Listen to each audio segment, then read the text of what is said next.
Europe's foreign ministers are set to decide how to use their economic muscle to force the Egyptian government to end a crackdown on deposed President Mohamed Morsi's Muslim Brotherhood. Wednesday's debate will be closely watched by all sides in Egypt's worst internal strife in its modern history, since the EU has emerged as a key mediator in the conflict. Meanwhile, the EU's top foreign policy official, Ashton, has offered to go to Egypt to help mediate a political solution to the crisis in the country. "I have offered to go back. I told the Egyptian Prime Minister at the weekend that I would be more than willing to go back to Egypt, if they wish me to come back," she said. Ashton was speaking to reporters in Brussels on Tuesday ahead of Wednesday's emergency meeting, where foreign ministers will consider what steps the EU might take in response to the crisis. The bloc's 28 governments are likely to tread carefully, mixing expressions of concern over bloodshed, with limited, if any,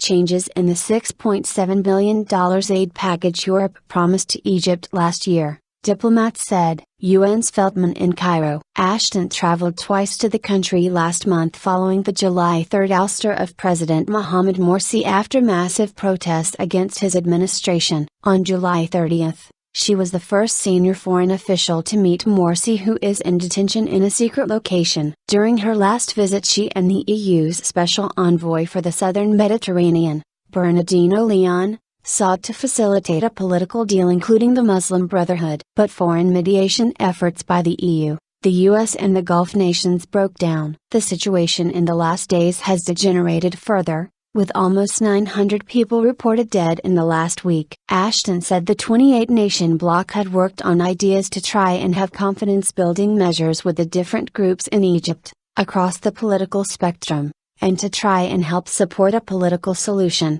"We remain ready to offer our support to achieve that, not interference, support," she said. Meanwhile, Jeffrey Feltman, the UN Under-Secretary General for Political Affairs, has arrived in Cairo to facilitate reconciliatory dialogue. Feltman, who will be at the Arab League on Wednesday, will hold wide-ranging discussion which will focus on how the UN can best support the peace process in Egypt.